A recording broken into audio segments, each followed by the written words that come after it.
This is Teaching to the Test Pattern. Hey, buddy, welcome to Teaching to the Test Pattern. I'm Tom White, your host, and this is part 4 of my conversation with Shannon Reed from West Hall High School. Again, Shannon and I just, we had a good time, and we recorded a lot more before and after that actually gets used in the show. Not that it's not important, it just wasn't relative to the show. But this is part 4 where we talk about how Shannon rolls out his expectations to his students.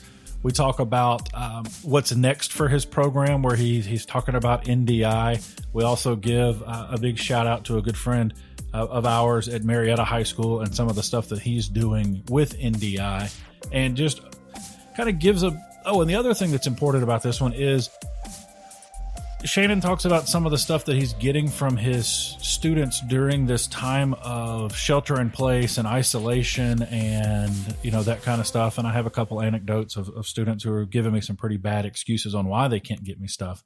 But a really good episode. I really like this one. You get to dig a little deeper into Shannon's classroom and see what he's got going on. Thanks again to our sponsor, Amatrace, AMITRACE.com. They are friends of education. They are a family-owned business that's been around for 30 years doing video production. They're not those guys who are doing video and welding and carpentry and all. No, they're just doing video. So if you're looking to build up or build out your program, give them a look right now, AMITRACE.com. And here's part 4 of my conversation with Shannon Reed from West Hall High School. Teaching to the Test Pattern. Gotcha. And you talk about expectations. How do you tell your kids your expectations? For me, it's a rubric. It's a stupid detailed assignment. Like literally step 1 of all of my assignments is read the assignment. I mean, that detailed. How do you do that? So with level 1, their assignments are that kind of very detailed. We have learning management system Canvas, and all of the information is there. The bullet points of the things they need to hit. And I give them an understanding of if I see these bullet points and there's enough creativity in there, then you'll receive, the passing grades and things like that. And we'll watch a few of them in class on occasion, because I'm not trying to embarrass anybody, but at the same time, I want them to see their peer work and things like that. So that's the level 1 students. Level 2 students, it is more of, this is the job that I want you to have for the news. But when you do that today, I want you to make sure that you work on composition and you work on getting audio better. Or today I want you to use lavaliers as opposed to the shotgun mic, or things like that. Gotcha. Very cool. Very cool. So what are you doing during this time? I mean, most of us aren't across the street from our school, so we can't, for me, it's 40 miles, so I can't just stroll in there, which totally probably saves my marriage. So what are you doing during this time? So one of the big things is I know that I see every day in the hallways that the students have a relationship with the teachers they see every day. So whether it be from high fives, and some of these teachers aren't teachers that they have, they're just people that in the hallway, they're out being the characters that they are. So I didn't want that to go away because we were starting to build that really cool climate. So we made it a point to go out and get something, whatever it might be, to put out there for the news. So I reached out to the teachers, and I just sent kind of an email to, it started out as about seven to 8 teachers, asking them to do things. And I chose one from each department and tried to do that. Well, I got back maybe 2 things. They all thought it was a great idea, but only 2 of them really sent me any sort of video or anything like that. So then at the time, the media center specialist was still here. So I was like, hey, sit in, let's do like a little anchor thing. And one of the things that I try to teach the kids as far as anchoring goes is you got to stop looking like you're reading off the teleprompter, but because you got to have some sort of, like if you think of Fred Blankenship on the news in the morning, that guy is Fred, he's a character, So I want them to have some sort of loosey-goosey, but still taking it a little bit serious vibe. So I would sit in with the students on occasion. So this just became me sitting in with teachers, and whoever I could find would be the other anchor. And we've put out 3 of them now. So the first one was with the media center specialist. The second 2, actually, it's one of the parapros. She's my cousin. So we had a pretty good chemistry anyway. Yeah. So we pick on each other a lot of times. So she, she'll dog on me a little bit and I'll pick back at her, but we're still kind of selling the hey, West Hall, we're still out here kind of vibe. I'm, even if I have to, bring a camera to someone, I'm making sure that we've got other teachers as well seen. And then in this last episode, we interviewed one of the senior reps. So I'm trying to fit in more student-based content and student-created content as well. But at the moment, it's serving as kind of a, hey, here's all of this stuff. Here are these positive messages that we're trying to send to you guys. We're making sure that it's, all positive based. I don't know if you've seen John Krasinski's new thing on YouTube. It's Some Good News. Mm-hmm. That was amazing because I've been asking for that forever. But we kind of wanted this to be something that the parents and the students could watch. So we put in tech tips in there. We're putting, hey, here's a shout out. Here's what's happening in the community right now.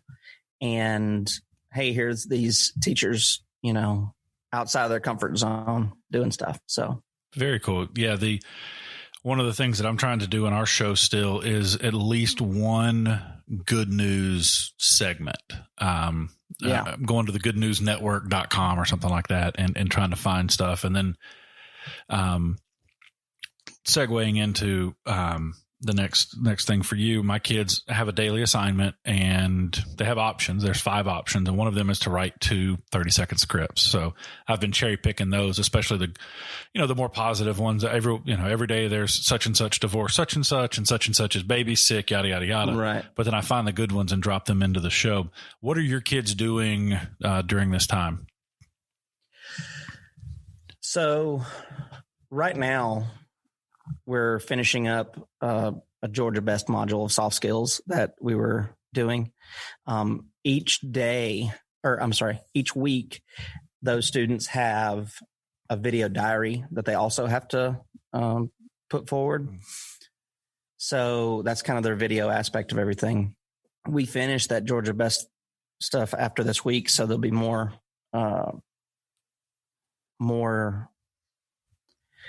robust, I guess is the word, audio video assignments. But the video diary has actually shown me a lot of really cool stuff about, the behind the scenes of my students' lives. One of them is a sneakerhead and they collect sneakers, and I got to see all of this stuff. A couple of them took the opportunity in their video diaries to sing, and that was really cool. Or, more than one of them were showing me their pets. So it was really cool to kind of see in the background of what's happening with them. And then I received a few emails of some things, some tragedies that a few of them have been going through right now. And that's always hard to read, but they're all still producing that content. Even the ones that have gone through the tragedies, they're like, hey, Mr. Reed, I'm sorry, this one's not as long or is not as good, but we got it done. Here's the other thing that happened that caused me to not be able to get it done. I'm like, holy mackerel. I'm going to take this clip and send it to a couple of my students. I had a kid tell me he couldn't write his 2 30-second scripts because it was his brother's birthday. Oh my goodness. That's what I'm Come doing. on. Brother. My response was, so you partied for 24 hours with your brother for his 13th birthday or something? I goes, well, no. For real. Didn't take 20 minutes, but all the same. You're telling me you didn't do any social media posts that day? Oh. That's my thing with Video Diary is like, mystery. I'm sorry I didn't get him. You're telling me you didn't do one social media post the entirety of this week. That's all I'm asking for. I just want to know, like, keep up with your Video Diary. Yeah, I had a similar situation. A young lady who's a cheerleader who the cheerleading coach posted a video of all the cheerleaders doing backflips and different things like that, talking about how she misses her girls, but the girl couldn't film anything for my class. I'm like, time out. I know you didn't just do that backflip in one take. I know you didn't. Right. Film for 30 seconds. Go find something you're interested in. Film for 30 seconds. Email it to me. We'll put it in the show. But, Right. So I'm not going to make any assumptions. Let's fast forward to the fall. Let's not worry about the rest of this year. What's next? What are you guys doing next in your program? I think we are building our equipment base in hopes of becoming really good at live streaming. I think we've got the ability. It's a brand new region, so it's kind of a brand new day as far as West Hall goes. I've always said that we're not broadcast news. We're a PR team for West Hall. So I really want us to be able to show off everything. So I've got several kids who this year have gone out and helped me with the experiments that we've done. We've live streamed a couple of events here and there. And they really enjoyed it and they liked the idea of helping out. And then from those little experiments that we tried out, we received tons and tons of accolades and even emails from parents saying, hey, I was out of town and wasn't going to be able to watch my kid play basketball this week. So thanks for that. So I think we're moving into that kind of live streaming situation. Gotcha. And so when you say you've done some experiments, what have you set up? What have you, what's your setup been as you are testing things? Right now, our live streaming setup includes the Sling Studio. We've used that for softball. We used that for basketball this year and had a lot of success with it. We've got 2 wireless, and then we can, go straight into it with 1 HDMI. So we've had a lot of success with that. We're trying to upgrade. I've got an older TriCaster Mini that we're wanting to, make into something, and then, playing around with vMix and some other softwares and things like that. But I've really, after talking to you and a couple of other people, I've really just done the deep dive into NDI and researching that and all of the possibilities that come with that. So I'm hoping that we have success, using NDI and kind of getting everything going.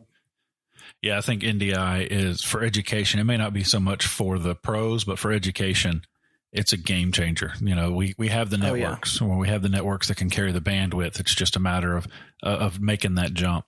I don't look back. I really, at this point, everything in my lab is NDI. All 20 of my Macs, all of my cameras, it's kind of a waste of NDI. My graphics machine literally butts up to my TriCaster. It's a using NDI. Yeah. Nice. Well, it wasn't that way originally, but as we shifted things around, it became that way. So, as you said in a previous podcast, I've really had to make friends with our network engineers. Oh yeah. And they're, they're assuring me, hey, all this stuff will work. Actually, will you show us how to do X, Y, and Z with it? They're interested in it as well. Yeah, so it's a big deal, and it's something that I think, I think that once you get over the fear, that it's a big deal and can really take your broadcast from, and I'm not saying school broadcasts are stale, but it can take your broadcast from becoming stale and make them really interesting. You look at what Josh Dempsey's doing. He takes out 6 iPads and goes and basically forms a wall around his principal, and they do all kinds of stuff in the gym, and he can sit in the classroom, which is pretty cool. Teaching to the test pattern.